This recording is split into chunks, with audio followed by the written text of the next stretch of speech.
Hello, Bacho. Let's read the question. So the question says, read the following extract and answer the questions. Complete the sentences that follow. The day before, all day long, he had watched his parents flying about with his brother and sister, perfecting them in the art of flight, teaching them how to skim the waves and how to dive for fish.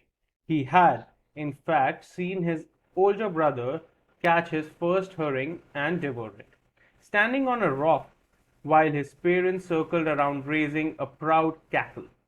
All morning, the whole family had walked about on a big plateau midway down the opposite cliff, taunting him with his scouts.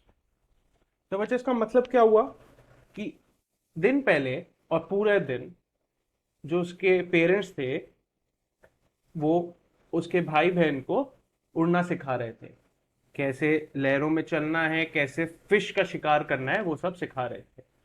और उसके एक बड़े भाई ने एक अपना पहला शिकार कर भी लिया था और उसके पेरेंट्स ने उसे बहुत ज्यादा शाबाशी दी उस चीज के लिए। तो उसी के बारे में है ये, जो पूरी फैमिली एक बहुत बड़े से प्लेटो में उसे टॉन्ट कर रही है उसके काउड, उसे डरपोक नेचर के वजह से। तो उसी के बारे में अब क्वेश्चंस हैं। Now imagine that the young girl attended a workshop on inspiration and confidence building and received a couple of pieces of advice. Choose the option that reflects these pieces of advice most relevant to this situation. ठीक है बच्चों, पहला, knowing yourself is the beginning of all wisdom. Second, the early bird catches the worm. Option 3 या third picture जो है, it doesn't matter what others are doing, it matters what you are doing.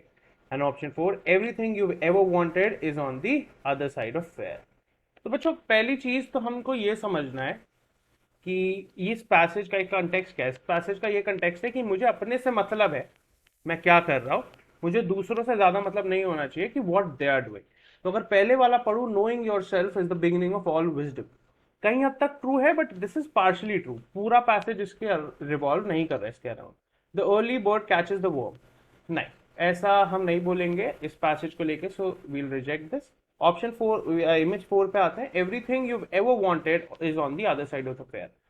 तो fair की बात last में की थी जहां पे उसके पेरेंट्स ने उसे कावर्ड एक्ट के बारे में बोला था, but really this isn't really the gist of the passage. But third image को अगर देखें, it doesn't matter what others are doing, it matters what you are doing. जैसे भाई बहन उसके पकड़ रहे थे, उनको शाबाशी मिल रही थी पर उसको नहीं मिल पा रही थी, राइट?